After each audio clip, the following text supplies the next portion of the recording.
और हमारा आज का मुद्दा है कि हम खुद को ही खुद के खिलाफ किस तरह इस्तेमाल करते हैं। आपको सुन के बड़ा आश्चर्य हो रहा होगा, बड़ा अजीब लग रहा होगा कि ऐसा कैसे हो सकता है, भला कोई खुद खुद को अपने ही खिलाफ इस्तेमाल कैसे कर सकता है। लेकिन जी हाँ दोस्तों, हम हर दिन प्रतिपल ऐसा कर रहे हैं। हमारे जीवन में जितनी भी समस्याएं आ रही है, जिस भी स्तर पे आ रही है, उन सारी समस्याओं के बहुत हद तक जिम्मेदार हम होते हैं। हमारे जीवन में जितनी भी चीजें घटित होती है उसका केवल 10%, 10% ऐसा होता है जिसके ऊपर हमारा वश नहीं होता है। बाकी जो 90%, 90% जो हमारे जीवन में होता है वो केवल और केवल उन सारी हरकतों, उन सारी आदतों और उन सारे कार्यों की वजह से होता है जो हमारे द्वारा जाने और अनजाने में किया जाता है। अब आप कहेंगे कि ऐसा कैसे हो सकता है, हम तो हर पल ये कोशिश करते हैं कि कुछ भी गलत न करें, कुछ भी बुरा न हो, हम हमेशा हमारा ध्यान रखते हैं, हमारे परिवार का ध्यान रखते हैं। फिर ऐसा क्यों होता है कि चीजें उलट हो जाती है, चीजें गलत हो जाती है। तो मैं इस विषय पे बात करने के लिए जो मैंने पॉइंट्स बनाए हैं, उसके मैं सबसे पहले अब मेरे पहले पॉइंट पे आऊंगी, जो पॉइंट है हमारी खान पान की आदतों से जुड़ा हुआ, हमारे स्वास्थ्य से जुड़ा हुआ। डॉक्टर्स की रिसर्च बताती है हम में से जितने भी लोग बीमार होते हैं या हम खुद बीमार होते हैं तो उसके 90% कारण हम खुद होते हैं। हमारी खुद की आदतें होती है जिनकी वजह से हम बीमार होते हैं। मैं फिर से रिपीट कर रही हूं अपनी बात, हम अगर 100 बार बीमार होते हैं तो उनमें से 90 बार हमारी आदतों की वजह से बीमार होते हैं और 10 बार ऐसे कारण होते हैं जिन पे हमारा वश नहीं होता। वे हमारे आसपास के माहौल की वजह से हो सकता है, आनुवंशिक कोई बीमारी हमें हो सकती है, या कोई भी ऐसा कारण हो सकता है जैसे अभी कोरोना आया हुआ है। इन सारी चीजों पे हमारा वश नहीं होता है, लेकिन 90% चीजें ऐसी होती है जिनकी वजह से हम बीमार होते हैं। अब आप कहोगे कि ऐसा कैसे, तो ऐसा ऐसे बहुत सारी चीजों के लिए हम जानते हैं कि ये हमें नहीं खानी चाहिए या ये हमें नुकसान पहुंचाने वाली है, हमारे हेल्थ के लिए, हमारे स्वास्थ्य के लिए अच्छी नहीं है, लेकिन हम उन सारी चीजों को खाते हैं। हमें पता है कि जितना हमें कैलोरीज खर्च करनी है उससे ज्यादा हम लेंगे तो हमारे स्वास्थ्य पे उसका प्रतिकूल असर पड़ेगा, भले वो कार्बोहाइड्रेट हो, फैट हो या कोई भी चीज हो। लेकिन फिर भी हम अननेसेसरी हमारे स्वाद के लिए या फिर इस चीज के लिए अवेयरनेस न होने के लिए हम इस्तेमाल करते हैं। और ये जो खिलाने पिलाने की आदत है, ये हमारी मम्मियों में तो इतनी ज्यादा होती है कि ये अपने बच्चे को अपनी इस लाड प्यार में इस खिलाने पिलाने को डाल के उनको बीमार कर देती है।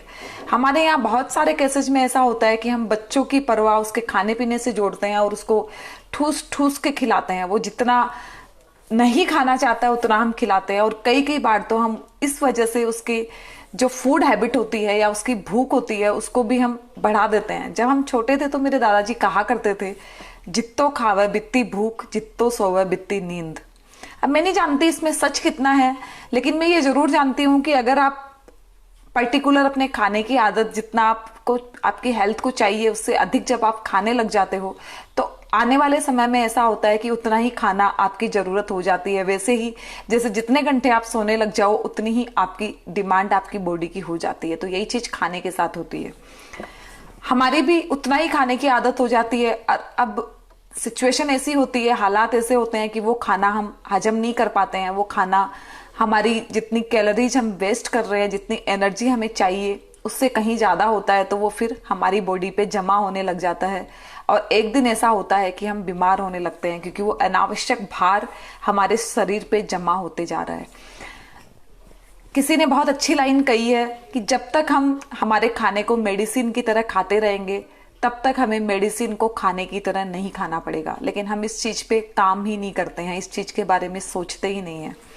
हमें लगता है कि खाने पीने का ध्यान जब हम एक निश्चित उम्र के बाद पहुंच जाएंगे, जब हम बूढ़े हो जाएंगे, तब हमें खाने पीने का ध्यान रखना चाहिए, तब हमें कुछ भी अनर्गल नहीं खाना चाहिए, जबकि ये बिल्कुल सच नहीं है।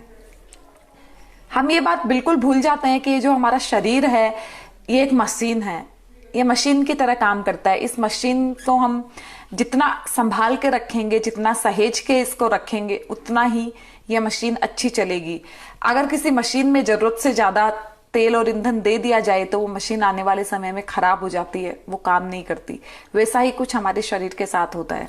हम जो खाने के रूप में इसको ईंधन देते हैं वो हम इतना ज्यादा इसे दे देते हैं कि ये आने वाले समय में हमारे लिए बहुत नेगेटिव बर्ताव करता है। जो मैंने लाइन कही थी कि खुद ही हम खुद के खिलाफ हो जाते हैं और ये जो हमारा शरीर है ये हमारे खिलाफ काम करने लग जाता है। बिल्कुल किस मायने में खिलाफ काम करता है ये मैं आपको बता चुकी हूं। तो ये मेरा पहला पॉइंट है स्पेशली बच्चों के लिए, कि हम जो सोचते हैं कि बच्चों को हम जितना खिलाएंगे उतने वे हेल्दी होंगे, इस मानसिकता से बाहर निकलें। बच्चों को उतना ही खिलाएं जितना उनके लिए आवश्यक है। अननेसेसरी खिलाने से आज भले उसका इम्पेक्ट ना आए, आने वाले समय में, आने वाले कुछ साल बाद आप जो उसे ठूस ठूस के खिला रहे हैं या खा रहे हैं उसका इम्पेक्ट हमें डेफिनेटली मिलने वाला है। चीनी या बहुत सारी चीजें जो हमारे लिए उतनी ज्यादा आवश्यक नहीं है और हम केवल स्वाद के लिए या फिर अनअवेयरनेस के लिए हम खा रहे हैं और उसका बहुत गलत इम्पेक्ट हमारे ऊपर आ रहा है। और डॉक्टर्स तो कहते हैं कि 90% बीमारियां हम इसके लिए आमंत्रित कर रहे हैं। और ये 90% कोई छोटा आंकड़ा नहीं है। आप सोचिए कि आप थोड़ा सा केवल अपनी फूड हैबिट्स को हम अगर ठीक कर ले, केवल थोड़ा सा हम हमारी खाने पीने की आदतों को सुधार ले, हमें सच में परवरिश का के मीनिंग मालूम हो कि जो कि खाने पीने से बढ़कर और बहुत सारी चीजों से होती है। अपने पति का ध्यान उन्हें ठूस ठूस के खिलाने के अलावा और भी कई तरीके से रखा जा सकता है। हम इस पॉइंट को हम समझ जाएं तो हम हमारे घर की और हमारी खुद की कई सारी बीमारियों से बच सकते हैं। आप कहेंगे कि जब हम छोटे थे तब हम भी बहुत सारी चीज खाया करते थे लेकिन हमारे ऊपर उसका नेगेटिव इम्पैक्ट नहीं आया, तो हमारे बच्चों पे क्यों आएगा? तो मैं आपको बताना चाहूंगी कि हमारे बचपन में और आज के बच्चों के बचपन में बहुत ज्यादा फर्क आ गया है। हम एक चॉकलेट खाते थे, टॉफी खाते थे, माफ कीजिए, हमारे यहाँ हमारे जमाने में टॉफियां चला करती थी और आजकल चॉकलेट चलती है। एक टॉफी खा के हम बहुत खुश हो जाया करते थे लेकिन आजकल उस एक टॉफी में जितनी कैलोरी होती थी उससे कई गुना ज्यादा कैलोरी एक चॉकलेट में होती है और बच्चे उस चॉकलेट को हमारे दिए बिना ही बड़े प्यार से, बड़े आराम से खा रहे हैं। बच्चे सारे फास्ट फूड खा रहे हैं हमारे दिए बिना। तो ये जो फास्ट फूड बच्चे खा रहे हैं, जो चॉकलेट्स बच्चे खा रहे हैं, इनमें बच्चों को पर्याप्त मात्रा में कैलोरी, फैट और बहुत सारी चीजें जा रही है। मुझे नहीं लगता है कि इसलिए हमें बच्चों को अलग से कोई मिठा खिलाने की और वो भी ठूस ठूस के खिलाने की कोई आवश्यकता है। इसलिए मैं आपसे कहना चाहूंगी कि हम फूड हैबिट्स का ध्यान रखें। हम हर एक जगह इतने अनकॉन्शियस है, हम जो सोच रहे हैं, जो कर रहे हैं, वो बिल्कुल ऐसे लग रहा है कि जैसे हम बेहोशी में सारी चीजें करते चले जा रहे हैं। और यही चीज हमारे खाने पे लागू होती है। यही चीज जो व्यसन की जिन्हें आदत है शराब पीने की, सिगरेट पीने की या और भी कई तरह की लत या आदत जिन्होंने लगा रखी है, वो भी खुद के खिलाफ काम करते हैं। जिस दिन उन्होंने ये शुरू नहीं किया होता है वो बिल्कुल अच्छी तरह जानते हैं इनके क्या नेगेटिव इम्पैक्ट है। शराब पीने से क्या होता है, सिगरेट पीने से क्या होता है, जर्दा खाने से क्या होता है। हर एक चीज का नेगेटिव इम्पैक्ट मानव जानता है, मनुष्य जानता है। और जिस दिन तक वह उसे नहीं खाता है वह उसका आदी भी नहीं होता है। लेकिन जानबूझकर वह इन आदतों को अपने अंदर ले आता है। न जाने कहां से ये आदतें वो शौक के नाम पे डेवलप करता है और ये शौक उसके आने वाले समय में जान ले लेता है। इसलिए मैं कहना चाहूंगी कि हम खुद के खिलाफ काम ना करें। ये सबसे बड़ा एक पॉइंट है जहां हम खुद के खिलाफ काम करते हैं। तो मेरा निवेदन है कि हम इस चीज से बचें। मेरा जो अगला पॉइंट है वो है हम बहुत सारे काम ऐसे नहीं करते हैं जो हमें करने चाहिए, जो हम जानते हैं कि इन काम को करने से हमारी लाइफ में अच्छा कुछ होगा, हमारे जीवन में अच्छा कुछ होगा, लेकिन हम उनको नहीं करते हैं। और इन कामों में सबसे पहला काम है एक्सरसाइज करना, व्यायाम करना, मेडिटेशन करना, लेकिन हम कुछ भी नहीं करते हैं। हर कोई जानता है एक्सरसाइज करना अच्छी चीज होती है लेकिन हम नहीं करते हैं। हर कोई जानता है मेडिटेशन करना अच्छी चीज होती है लेकिन हम नहीं जानते। और मेडिटेशन की तो ये हालत है आज हमारे यहाँ पे, हमारे यहाँ से जो योगा शुरू हुआ, मेडिटेशन का जो दौर शुरू हुआ, उसकी हमारे यहाँ ये हालत है। आज अगर पूछा जाए आज की पीढ़ी से, मतलब हमारी वाली पीढ़ी से भी और हमारे बाद वाली पीढ़ी से भी, कि ध्यान का मतलब क्या होता है, मेडिटेशन का मतलब क्या होता है, तो हम मतलब नहीं जानते, हमें मीनिंग नहीं पता। हमारे यहाँ पे मेडिटेशन को अध्यात्म से या धार्मिकता से जोड़ दिया गया है और अध्यात्म का भी वह रूप जो हमारे देश में मेडिटेशन के लिए कभी था ही नहीं, वह रूप जहाँ पे मंत्रों का उच्चारण किया जाता है, वह रूप जहाँ पे पूजा पाठ की जाती है, हम उसे मेडिटेशन में या अध्यात्म की श्रेणी में ले आते हैं, जबकि वो कहीं भी मेडिटेशन का रूप नहीं हो सकता है। मेडिटेशन अपने आप में एक अलग चीज है, एक अलग तरह का ओरा है, एक अलग तरह की फीलिंग है।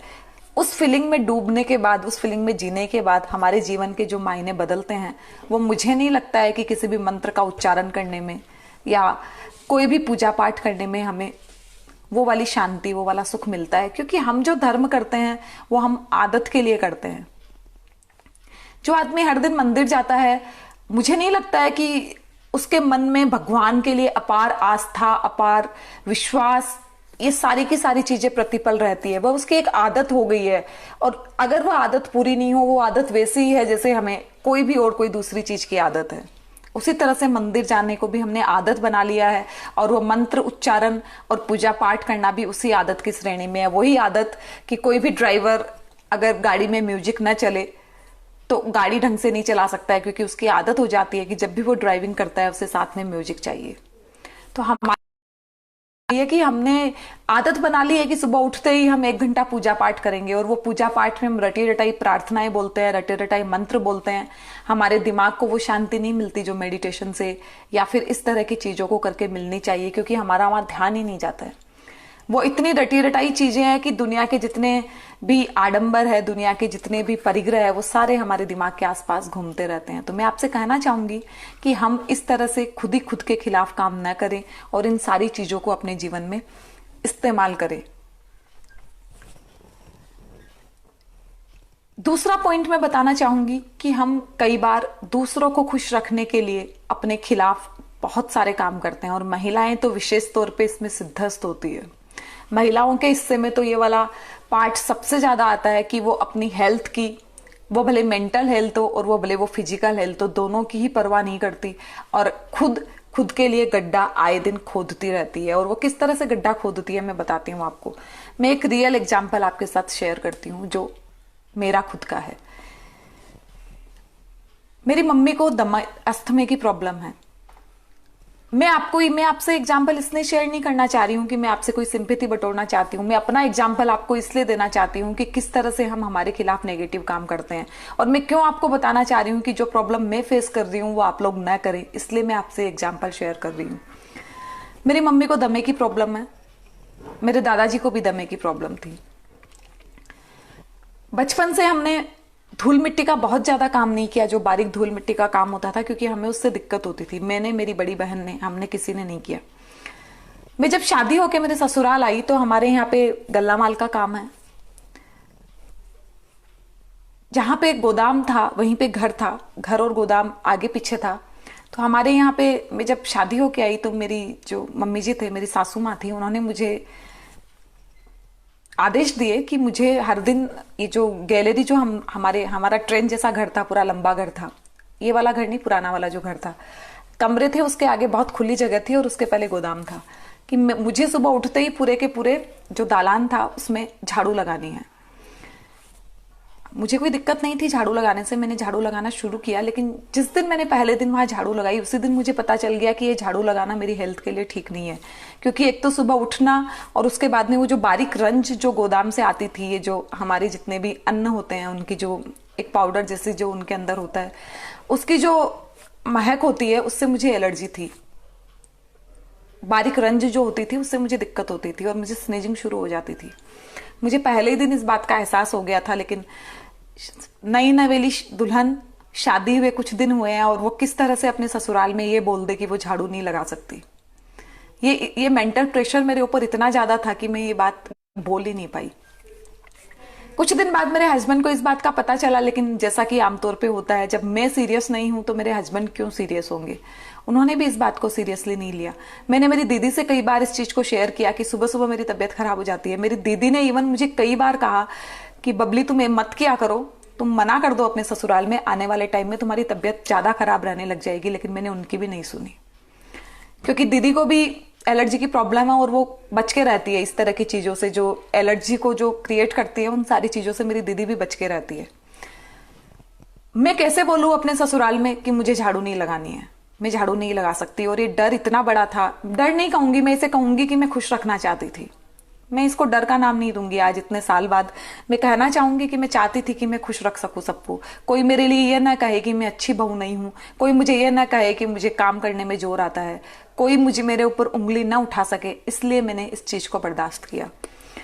एक दिन, 2 दिन, 1 महीना, 2 महीना, साल भर, 2 साल, 3 साल, जब ये चीज इतनी लंबी समय तक चली, तब एक दिन ऐसा आया कि जब मैं डॉक्टर के पास गई, डॉक्टर ने मुझे सबसे पहले यही कहा, आप अगर अपना ध्यान नहीं रखेंगी, आपको जिन चीजों से एलर्जी है उनसे दूर नहीं रहेगी, तो एक टाइम ऐसा आएगा कि आपकी जो एलर्जी अभी बढ़ रही है, आपको स्नीजिंग की प्रॉब्लम है, आने वाले समय में दमे का रूप ले लेगी। ये मेरी कहानी है।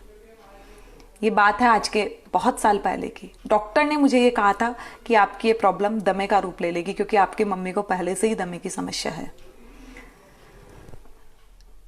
जो हो चुका था उसको मैं बदल नहीं सकती थी, क्योंकि वो हो चुका है। वो प्रॉब्लम जो छोटी सी थी, अगर मैं उस टाइम प्रिकॉशन रखती तो मैं शायद उसको ठीक कर सकती थी। लेकिन मैंने हर एक दिन उस समस्या को इतना ज्यादा बढ़ाया, इतना ज्यादा बढ़ाया कि आज मेरी ये कंडीशन है। मुझे हर एक दिन एलर्जी की टेबलेट लेनी होती है।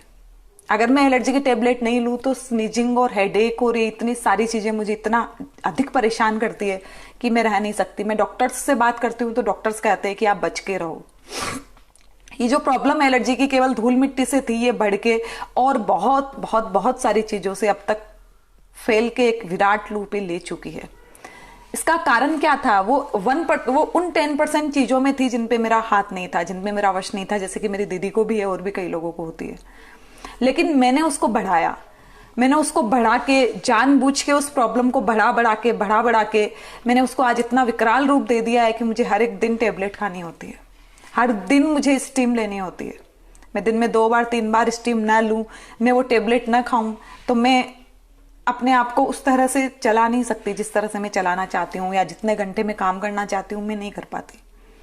ये मैंने अपने आप एक बोझ ढोया है मेरे ऊपर, और शायद मुझे ये जीवन भर ढोना है, क्योंकि मैंने शुरुआत में गलती की थी और ये गलती हम लोग सब करते हैं। इसका एक एग्जाम्पल मैं और दूंगी। कमर का दर्द। कई बार ऐसा होता है कि लेडीज लोगों को किसी कारण से कमर दर्द हो गई, चनक चली गई, या कोई भी कारण आ गया, या कोई फ्रैक्चर हो गया छोटा सा किसी उंगली में या किसी भी पार्ट में, किसी भी कारण से, जो कि मैंने बताया 10% में आता है। वही बात वहां आती है फिर कि घर में बहुत सारा काम है, सबको खुश रखना है, हम कैसे बिस्तर पे लेट सकते हैं। उंगली वगैरह में फ्रैक्चर आया हुआ, आपको कंप्लीट बिस्तर पे लिटाता नहीं है, आप थोड़ा बहुत हिल डुल सकते हो, थोड़े काम आप कर सकते हो, या प्रॉपर आप केयर नहीं करते उसकी, थोड़ी लापरवाही से भी काम हो जाता है। वो ऐसी कंडीशन कई बार नहीं होती है कि आपको रेस्ट करना पड़े। लेकिन डॉक्टर्स कहते हैं कि कमर दर्द आपको है, अगर पर्टिकुलर किसी पोजीशन में डिस्क वगैरह आपको कुछ हो गया है, स्लिप डिस्क वगैरह हो गया है, या कोई भी हिस्से का फ्रैक्चर हुआ है, तो आपको रेस्ट करने के अलावा दूसरा कोई उपाय नहीं है। उस पार्ट को जितना कम आप हिलाएंगे डुलाएंगे, उतनी ही जल्दी आप ठीक हो पाएंगे। ये सारे डॉक्टर्स ऐसा कहते हैं, लेकिन हम उस टाइम ऐसा नहीं करते। विडंबना ये है हमारी कि बाहर से वो चोट दिखाई नहीं दे रही है। अब कमर में दर्द हो रहा है, बाहर से हमें वो दिख नहीं रहा है, हमें पता नहीं चल रहा है क्या प्रॉब्लम है, किसी और को भी पता नहीं चल रहा है, तो हम वहां पे दूसरों को खुश रखने वाली पॉलिसी फिर अपनाते हैं।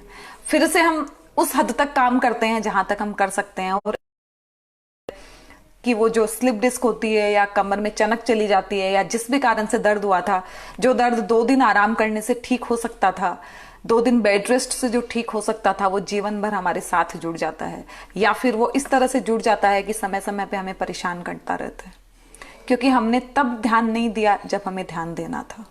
और इस तरह की चीजें हम अपने खुद के खिलाफ आए दिन इस्तेमाल करते हैं। इसलिए मैं कहना चाहूंगी कि दूसरों को खुशी देने के लिए आप अपनी खुशियों का गला न घोटे, क्योंकि जिनको आप खुशी देना चाहते हैं, जब आप तकलीफ में रहोगे, जब आपको दुख होगा, तो उनमें से कोई एक ये नहीं मानेगा कि उनके लिए आपने अपने आप को कुर्बान कर दिया।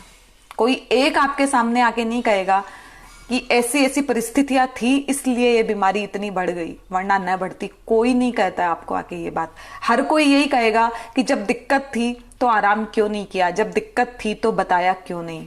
भले वो उस टाइम यही कहे कि ये नाटक करती है, भले वो उस टाइम यही कहे कि ये तो छोटी छोटी चीजें हैं, ये तो होती ही रहती है। और प्रेगनेंसी में तो स्पेशली हम लेडीज लोग इस बात को बहुत अच्छी तरह से भुगतते हैं या फिर देखते हैं। भुगतते हम तब है जब हम परिस्थितियों के आगे हार मान जाते हैं, और उनको देखते तब है जब हम साक्षी भाव से इन सारी चीजों को देखें तो वही चीजें हमारे लिए बहुत आसान हो जाती है। हमारी शरीर में आधी से ज्यादा बीमारियां प्रेगनेंसी के समय लग जाती है, वो इसीलिए लग जाती है क्योंकि हम केयर नहीं करते, और जब हम हमारी केयर नहीं करते तो उनको हम जीवन भर के लिए फिर ढोते रहते हैं। मैं इसलिए कहना चाहूंगी, मैंने अपना एग्जाम्पल देने का केवल और केवल एक ही कारण है कि जो मेरे साथ हुआ वो आपके साथ न हो, या फिर आपके घर के और कोई जो सदस्य है उनको अगर कोई छोटी मोटी प्रॉब्लम है, छोटी मोटी समस्या है, तो हम उन्हें छोटा न माने। हम कहीं ऐसा कुछ न कर रहे हो जिसकी वजह से उनकी समस्याएं बढ़ रही हो, और आज जो चीज छोटी थी वो आने वाले समय में उनके लिए बहुत बड़ी मुसीबत का रूप बन के आए। इसलिए मैं कहना चाहूंगी कि हम खुद को खुद के खिलाफ इस्तेमाल न करें। हम खुद को खुद के खिलाफ इस्तेमाल कर रहे हैं, लेकिन जब हम प्रॉब्लम में आएंगे तो कोई भी हमारा साथ नहीं देता है। स्पेशली अगर बात फिजिकली हो तब तो कोई भी हमारा दर्द बांट ही नहीं सकता है। दर्द तो कोई मेंटली भी नहीं बांट सकता है, लेकिन जो तकलीफ, जो पीड़ा आपको होने वाली है वो आप ही को उठानी होगी। इसलिए मैं कहूंगी कि अपने आप को खुद के खिलाफ आप इस्तेमाल न करें। जबरदस्ती अच्छा बनने के लिए, दूसरों को खुश रखने के लिए खुद को बार बार दुख में न डालें। मेरा जो तीसरा पॉइंट है वो है कि दूसरों को देखकर हम सीखते नहीं हैं, और दूसरों को देखकर हम सीखते नहीं हैं इसके एक नहीं हजारों उदाहरण हैं। सबसे पहला उदाहरण तो मैं कहना चाहूंगी आपसे कि हेलमेट न लगाना ही है। दूसरा उदाहरण शराब पीने जैसी गलत आदतों को डाल लेना ही है। चौथा उदाहरण किसी को अननेसेसरी खाते हुए देख के वो बहुत मोटा हो गया है लेकिन हम भी वही कर रहे हैं, वो भी है। सीट बेल्ट न लगाने से कितने एक्सीडेंट होते हैं और कितने लोग मर जाते हैं, लेकिन हमने आज तक नहीं सीखा कि हम नियम लेंगे कि हम जब गाड़ी में बैठेंगे तो सीट बेल्ट लगा के ही बैठेंगे। हमारा ऐसा कोई नियम नहीं है। हमारा नियम है मंदिर जाने का, हमारा नियम है अष्टमी चतुर्दशी को कुछ न खाने का, हमारा नियम है 11 को उपवास व्रत रखने का, हमारा नियम है तीज का व्रत रखने का। ये सारे नियम हमारे हैं, लेकिन जो नियम हमारे जीवन से जुड़े हुए हैं, जो हमारे जीवन को समृद्ध करते हैं, हम जब जी रहे हैं तो उसको जीने लायक बनाते हैं, वैसा कोई नियम हमने नहीं लिया हुआ है। प्रॉब्लम यही है कि हम दूसरों को देख के सीखते नहीं है। खुद की गलतियों से तो हम कहां से नहीं सीखते हैं, दूसरों की गलतियों से भी नहीं सीखते हैं, और हम खुद ही खुद के लिए इतने सारे गड्ढे खोद लेते हैं कि खुद ही फिर उनमें खुद जाके गिर जाते हैं, और इस तरह से हम खुद हमारी साथ जो बुरा हो रहा है उनके जिम्मेदार बन जाते हैं। मैं कहना चाहूंगी आपसे कि हम बचें इन सारी चीजों से। एक बात और कहना चाहूंगी, अभी जस्ट मेरे दिमाग में आया है, जीवन और मृत्यु से रिलेटेड बात है कि हम में से हर कोई इस तरह से जीता है कि जैसे जीना नहीं चाह रहा हो, बस जीवन काट रहा हो, और जब मरता है तो ऐसे मरता है कि जैसे कभी जिया ही नहीं। ये किसी बहुत फेमस विचारक की ये पंक्ति है, लेकिन ये पंक्ति हमारे जीवन का सार बताती है। आज अगर हमें कोई बोल दे कि आज शाम तक हमारी मौत होने वाली है या कल तक हम मरने वाले हैं, तो हम में से हर कोई पागल जैसा हो जाएगा। हम दुनिया के तमाम डॉक्टर से संपर्क स्थापित कर लेंगे, सबसे बात करेंगे कि किस तरह से भी हो हमारी जिंदगी बच जाए, लेकिन आज जब हम जी रहे हैं तो उस जीवन की कोई वैल्यू हमारे लिए नहीं है। हम उस जीवन को उदासी में जी रहे हैं, निराशा में जी रहे हैं। हमारे जीवन में कोई खुशी नहीं है, कोई ललक नहीं है, कोई उमंग नहीं है। कोई हमें पूछता है जीवन कैसे चल रहा है, तो हम कहते हैं बस कट रही है। जैसे कि किसी ने हमें सजा दे दी हो, सजा देके हमें हमारा जन्म इस पृथ्वी में दे दिया हो, और उस सजा का अंत तब होगा जिस दिन हमारी मौत हो जाएगी। लेकिन हम उस दिन को भी हम खुशी से स्वीकार नहीं करते, उस दिन के लिए भी हम दुखी है, हम फिर भी जीना चाह रहे हैं। हम तमाम तरह के इलाज कर लेते हैं, तमाम तरह के उपाय करते हैं कि हम कहीं मर न जाएं। तो ना तो हम जी रहे हैं और ना हमें मरना आता है और ना हमें जीना आता है। ना तो हम इस जीवन को ऐसे जी रहे हैं कि जी भर के जिए, जिस दिन मौत आएगी आ जाएगी, क्या फर्क पड़ता है। आज इस पल को अगर अच्छे से जिया है तो कल क्या होने वाला है, इससे क्या फर्क पड़ने वाला है। ना तो हम आज के पल को ऐसे जी रहे हैं, और ना उस मौत को स्वीकार उतनी ही आसानी से कर पाते हैं जो न जाने अचानक से कब आपके और मेरे जीवन में आने वाली है। हम मौत को हंसते हंसते गले नहीं लगाते हैं। इसका कारण इतना ही है कि हम दूसरों की गलतियों से सीखते नहीं हैं।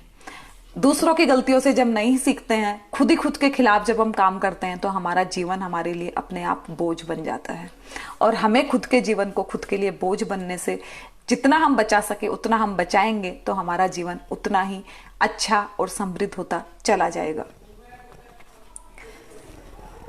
चौथा और जो मेरा अंतिम कारण इस विषय से जुड़ा हुआ है वो ये है कि शारीरिक स्तर पे मैंने आपसे बात की कि हम शारीरिक स्तर पे कैसे खुद के खिलाफ काम करते हैं, उससे कहीं ज्यादा खिलाफ हम काम हमारे मानसिक स्तर पे करते हैं। बीमारियां केवल शारीरिक स्तर पे नहीं होती, मानसिक स्तर पे हम ज्यादा बीमार होते हैं, तब कहीं ज्यादा जाके हम शारीरिक स्तर पे आते हैं। बीमारी शारीरिक हो या मानसिक हो,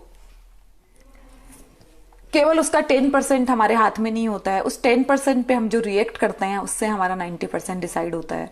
और मेंटल कंडीशन तो हम हमारे आसपास के माहौल से, आसपास के चीजों से जैसे बनाते हैं, वो बिल्कुल और बिल्कुल हमें खत्म कर देने वाली होती है। ये हम सब जानते हैं, ये हमारा डेली का अनुभव है, ये कोई नई बात नहीं है। कितनी तरह की मेंटल प्रॉब्लम्स हम कैरी करते हैं हमारे छोटे से दिमाग में, जिनकी हमें आवश्यकता ही नहीं होती। और ये सारी की सारी चीजें हम खुद के खिलाफ इस्तेमाल करते हैं। हमारी दिमाग की अनगिनत समस्याएं हैं, अनगिनत प्रॉब्लम है, अनगिनत आयामों पे हम काम करते हैं, अनगिनत नकारात्मक विचार हमारे दिमाग के अंदर है और हमें इस बात का एहसास ही नहीं है कि ये नकारात्मक विचार कितनी बुरी तरह से हमें इफेक्ट कर रहे हैं। हर एक दिन की स्नीजिंग, हर एक दिन का झाड़ू लगाना जब किसी को फिजिकल बीमार कर सकता है, जब वो बीमारी उसमें पहले से है। हर एक दिन जब आप स्टेप टू स्टेप अगर वो कवर हो रही है और वो एक दिन बहुत विकराल रूप ले सकती है, तो हमें क्यों नहीं समझ में आता है कि नेगेटिव थॉट जो हमारे अंदर पहले से ही है वो तो विद्यमान है, उन्हें हम हटा नहीं सकते क्योंकि वो तो हमारे जीने का हिस्सा है। वो तो पॉजिटिव और नेगेटिव दोनों तरह के विचार हर पल हमारे साथ चलते रहेंगे, दौड़ते रहेंगे, घूमते रहेंगे, उन्हें हम रोक नहीं सकते हैं। तो वो कुछ विचार तो हमारे अंदर पहले से ही है और उसके ऊपर जब हर दिन हम हमारे आसपास से जितनी भी नेगेटिविटी हमें लगता है कि वो सारी हमारे हिस्से की है, हम उसको लेते जा रहे हैं, एक के ऊपर एक लेयर हमारे दिमाग पे उसकी बनाते जा रहे हैं, बनाते जा रहे हैं, बनाते जा रहे हैं। हर दिन 100 तरह के विचार हमारे मन मस्तिष्क पर आके इकट्ठे हो रहे हैं, इकट्ठे होते जा रहे हैं, होते जा रहे हैं, होते जा रहे हैं। और फिर हम एक दिन कहते हैं कि हम डिप्रेशन में आ गए, फिर हम एक दिन कहते हैं कि हमें कुछ अच्छा नहीं लगता है, फिर हम एक दिन कहते हैं हमसे कोई प्यार नहीं करता, क्योंकि खुद पे तो हम लेते ही नहीं है, हम दूसरों पे ढाल देते हैं। हर एक चीज को हम दूसरों पे ट्रांसफर कर देते हैं। मैं कहना चाहूंगी कि हमें इससे बचना बहुत ज्यादा जरूरी है, क्योंकि ये वो चीजें हैं जो हमारे जीवन को डिसाइड करती है, ये वो चीजें हैं जो हमें बनाती है। हम जो सोचते हैं वो हम बनते हैं और वो ही हमारे आसपास घटित होता है। हो सकता है सुनने में थोड़ा फिल्मी लगे, हो सकता है सुनने में थोड़ा सा अव्यवहारिक लगे, लेकिन सच में अगर इस पे हम बात करें, इसको हम जीवन में उतार ले, जीवन में ढाल ले, तो ये सच में अव्यवहारिक नहीं है। अगर ये अव्यवहारिक होता तो एक ही परिस्थिति में रहने वाली 2 बहू, 2 बेटे 2 तरह के कभी नहीं निकलते। अगर सच में हमारे बाहर की परिस्थितियां हमें बहुत ज्यादा प्रभावित कर रही होती, अगर बाहर की परिस्थितियां हमें डिसाइड कर रही होती, तो फिर सबके साथ एक जैसा होना था, सबको एक ही तरह का माहौल मिलना था और सब एक ही तरह का काम करने वाले होने चाहिए थे। लेकिन ऐसा होता नहीं है। एक ही पिता की 2 संतानें, अगर पिता की बचपन में मौत हो गई है, माँ ने उन्हें पाल पोस के बड़ा किया है, अभाव में पाला है, तो एक संतान होती है वो बहुत नेगेटिव हो जाती है। उसके पास केवल और केवल समाज, दुनिया से प्रश्न होते हैं, इस ब्रह्मांड से, इस नियति से उसके पास 1000 शिकायतें होती है, 1000 तरह के सवाल होते हैं कि उसने केवल उसी के हिस्से में ऐसा क्यों डाला, उसको पापा क्यों नहीं दिए, उसके जीवन में धन क्यों नहीं दिया, ये इतनी बड़ी कमी उसके जीवन में क्यों छोड़ दी। और वो ही एक उसका दूसरा भाई होता है जो कहता है कि प्रकृति ने जो जैसे दिया है मुझे मंजूर है, पिता ने दिया तो क्या हुआ, मुझे माँ तो दी है। दुनिया में तो ऐसे बहुत से लोग हैं जो अनाथ है, जिनके पास तो माँ भी नहीं है। जितना मुझे दिया वह मुझे प्यार से स्वीकार है, उसकी कीमत है मेरे लिए। और हमारे मानसिक दुखों का सबसे बड़ा कारण यही है। हमारे मानसिक दुखों का एक सबसे बड़ा कारण, जो सबसे मोस्ट इंपॉर्टेंट कारण है, वो ये है कि जो हमारे पास है उसकी हम कदर नहीं करते और जो हमारे पास नहीं है उसके लिए हम घंटों रोते हैं, जबकि हमारे पास जो है उसकी अमाउंट बहुत ज्यादा है, जो नहीं है वो बहुत कम है। ये चीज हम कैसे करते हैं, हम एक एग्जाम्पल से समझने की कोशिश करते हैं। हमारे मोबाइल में बहुत लोगों के फोन मैसेजेस आते हैं, बहुत लोगों के फोन आते हैं, कई लोग हमें मैसेजेस करते हैं, कई लोग हमें good morning, good night, good afternoon या हेलो, हाय, जय जिनेंद्र आदि तरह के मैसेजेस किया करते हैं। उन सबके नंबर हमारे मोबाइल में सेव है, हम उस पर काम नहीं करते हैं, हम कई बार तो उन्हें अनदेखा कर देते हैं। तभी अचानक से एक अननोन नंबर का मैसेज आता है और वो अननोन नंबर हमें हाय लिख के भेजता है।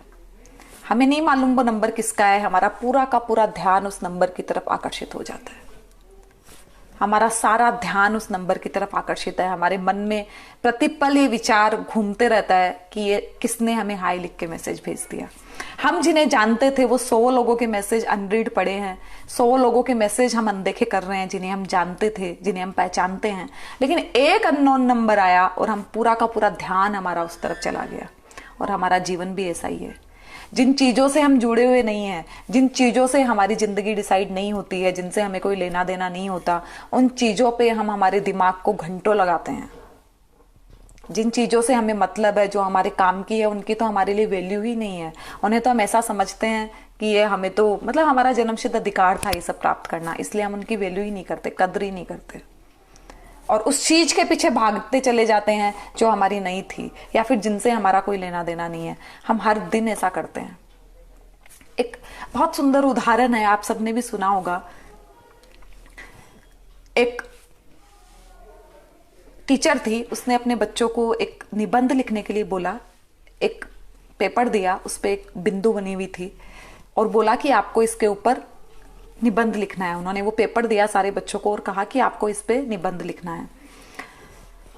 100 में से 99 बच्चों ने वो जो एक डॉट थी उस पेपर के ऊपर, उसके बारे में बहुत सारी चीजें लिखी, बहुत सारा, जितना भी वो लिख सकते थे उन्होंने लिखा। 99 बच्चों ने, केवल एक बच्चे ने लिखा कि ये बहुत बड़ा एक सफेद पेपर है जो बहुत खूबसूरत लग रहा है, उस पर मैं जैसा मर्जी चाहूं वैसा लिख सकता हूं, जैसा चाहूं उस पर मैं आकार दे सकता हूं, और उसके बीच में एक छोटी सी डॉट है और वो डॉट उस पे ऐसे लग रही है जैसे किसी ने मेरी मम्मी के मुंह के चेहरे पे बिंदी लगा दी हो। उस डॉट से वो और बहुत खूबसूरत हो गया है, मैं जो भी उस पे आंकूंगा उस डॉट से उसकी सुंदरता और कहीं बढ़ जाएगी। आप हंस रहे होंगे कि वो लोग कितने बेवकूफ थे जिन्होंने पूरा पेपर नहीं देखा, केवल वो डॉट देखी। लेकिन मैं आपसे कहूंगी कि वो बेवकूफ हम लोग सब है, क्योंकि हम ऐसा ही करते हैं। हम हमारे जीवन में वो जो सफेद सुंदर उज्जवल जो पक्ष है, जो बिखरा पड़ा है, जो हमारे चारों तरफ है, उसकी तरफ हमारी नजर ही नहीं जाती। हमारी नजर केवल उस एक डॉट पे जाती है जो 10% हिस्से के बदौलत हमारे जीवन में आ चुकी है। लेकिन हम उस 10% पे इतना काम कर रहे हैं, इतना नकारात्मक काम कर रहे हैं कि हमारा पूरा जीवन उस 10% में आ गया। मतलब 90% हमारा जीवन नकारात्मक होता चला गया, क्योंकि हमने उस डॉट पे काम किया। हम वो जो सफेद पेपर था उसको हम भूल ही चुके हैं। और जब हम इस तरह का काम करते हैं तो हम 100% खुद ही खुद के खिलाफ काम करते हैं। ये सबसे बड़ा उदाहरण है खुद के खिलाफ काम करने का। तो मैं कहना चाहूंगी कि इस तरह के जो हम काम करते हैं उनसे हम बचें, खुद के लिए काम करना शुरू करें। हम खुद के लिए, दूसरे हमारे खिलाफ काम करते हैं नहीं करते हैं मैं नहीं जानती और ना मैं जानना चाहती हूँ, क्योंकि मुझे नहीं लगता है कि कोई दूसरे आपके जीवन को डिसाइड कर सकते हैं। किसी दूसरे के क्रश में, किसी दूसरे के श्राप में या किसी दूसरे की नफरत में इतनी ताकत हो कि वो आपके जीवन की राहों को बदल दे, मुझे ऐसा व्यक्तिगत रूप से नहीं लगता है। तो आपके जीवन में जो भी घटित हो रहा है, अच्छा हो रहा है, बुरा हो रहा है, वो 100% केवल और केवल आपके परिणामों की वजह से हो रहा है, आपके कार्यों की वजह से हो रहा है। मैं कहना चाहूंगी कि जो हमारे पास है उसकी हम कद्र करें, उसकी हम इज्जत करें, उसको हम मान सम्मान दें। वो किसी भी रूप में हो सकता है। माता पिता को बच्चे, स्पेशली बच्चे तो माता पिता की कद्र बिल्कुल नहीं करते हैं। उन्हें तो लगता ही नहीं है कि उनके माता पिता उनके लिए कुछ कर रहे हैं या उनका कोई बहुत बड़ा रोल उनके जीवन में है। एक समय आने के बाद में तो ये बच्चे माता पिता को एटीएम समझने लगते हैं केवल। वहीं तक उनकी, मैं आजकल के बच्चों की बात कर रही हूँ, मेरे से बहुत से बच्चे जो सेल्फिश के लेवल तक पहुंच गए हैं, वो अपने बच्चे को एटीएम, अपने माता पिता को एटीएम से ज्यादा कुछ नहीं समझते हैं। ना उनके ऊपर घर की कोई जिम्मेदारी है, ना और कुछ है। इसका कारण भी बहुत हद तक माता पिता होते हैं जिन्होंने इस तरह की परवरिश उन्हें दी होती है। फिर भी मेरा पॉइंट केवल इतना ही है कि हमारे जीवन में जो हमें अनायास मिल गया है वो बहुत वैल्यूएबल है, उसकी बड़ी कीमत है। उसको समझना जितना हमारे लिए आवश्यक है उतना ही हमें ये समझना आवश्यक है कि जो नहीं है वो हमारे जीवन में कितना रोल अदा करते हैं। और ये जो खुद ही खुद के खिलाफ और दिमाग के अंदर कचरा भरने का जो काम हम करते हैं, उसी का मैं एक एग्जाम्पल बहुत छोटा सा और देना चाहूंगी कि हम दिन भर जो इधर उधर की खबरों के अंदर जिन चीजों को हम बदल नहीं सकते, सरकार को हम बदल नहीं सकते क्योंकि सरकार बन चुकी है, 5 साल यही सरकार रहने वाली है, फिर भी हम इतने नकारात्मकता हम चारों तरफ फैला रहे हैं। वर्ग विशेष कुछ भी कर रहा है, कुछ भी नहीं कर रहा है, कुछ लोग उसके कुछ खिलाफ काम कर रहे हैं, लेकिन हम पूरे के पूरे समाज को, पूरी की पूरी इंसानियत को कटघरे में खड़ा करके इतने ज्यादा फेसबुक में मैसेजेस, मैं खुद फेसबुक में लाइव आती हूँ, मैं आप लोगों से बात करती हूँ, लेकिन मैं चैटिंग में एक भी वो वाला मैसेज नहीं पढ़ती जिसमें मुझे ऊपर से ही नजर आ जाए कि कोरोना के लिए कुछ लिखा हुआ है या सरकार के खिलाफ कुछ लिखा हुआ है या किसी धर्म विशेष के खिलाफ कुछ लिखा हुआ है। इन सारी चीजों को कर करके हमने इतनी नकारात्मकता फैला दी है, इतनी नेगेटिविटी हमारे आसपास में फैल चुकी है। कुछ लोग हैं, एक बहुत बड़ा वर्ग है जिनकी पॉजिटिविटी हमारे यहाँ काम कर रही है कि आज भी कोरोना बहुत सीमित तौर पे हमारे यहाँ फैला है। आप सोचिए कि अगर ये पॉजिटिविटी ना होती तो ये जो नेगेटिविटी भले वो कम स्तर पे है, वो अगर हावी हो जाती इस पॉजिटिविटी पे, तो हमारा आज क्या स्तर तक हम पहुंच जाते। केवल और केवल गालियां देने में, केवल और केवल इधर उधर की बातें करने में, केवल और केवल दूसरों को नीचा दिखाने में हम घर पे बैठ के हमारी एनर्जी वेस्ट कर रहे हैं। ये जो टाइम हमें परिवार के साथ बिताने मिला हुआ है, कुछ नया सीखने मिला हुआ है, हमें समझने तैयार ही नहीं है कि आने वाला जो दौर है वो बहुत भयानक आने वाला है, बहुत खतरनाक आने वाला है। हमारे पास एक उपाय है उसका कि हम सरकार को दोष दे देंगे, जैसे आज भी दे रहे हैं। 100 लोग सड़क पे उतर जाते हैं, सरकार दोषी। एक मजदूर भूखा सो गया, सरकार दोषी। हर एक चीज के लिए सरकार दोषी। जैसे सरकार ने कोरोना लेके आई है, जानबूझ के सरकार कोरोना जैसे वायरस को सरकार ने जन्म दिया और हमारे बीच में छोड़ दिया कि सरकार हमें तकलीफ दे। हम उस तरह से सरकार के साथ ट्रीट आज के दिन कर रहे हैं। हम समझ ही नहीं रहे हैं कि ये जो परिस्थिति पूरे विश्व में चल रही है अभी, ये कितनी बड़ी आर्थिक मंदी की तरफ इशारा कर रही है। मुझे नहीं लगता है कि हमारी आने वाली 2 पीढ़ियों ने ऐसी मंदी देखी होगी और हमारे बाद की 2 पीढ़ियों के आगे की पीढ़ियां इस तरह का देखेगी। फ्यूचर क्या होने वाला है ये तो पता नहीं, लेकिन हमसे पहले जो 2 या 3 पीढ़ियां जा चुकी है उन्होंने ये मंदी नहीं देखी होगी। उन्हें एहसास नहीं होगा 1920-21 में जो मंदी आई थी उसके बाद की मंदी क्या होती है। लेकिन हम में से कोई इसको समझने के लिए तैयार नहीं है। हम में से कोई इस पे बात नहीं करता है। कोई इस तरह की चीजें डिस्कस नहीं करता है कि कैसे हम हमारे देश को सब मिलके एक बार फिर विश्व स्तर पे आगे लेके जाएं, क्योंकि हमारा देश युवाओं का देश है। हमारा वो देश है जहां पे युवा लोग, और 2025 तक तो 65% हमारे देश में युवा होने वाले हैं। तो इन युवाओं की शक्ति कितनी बड़ी है।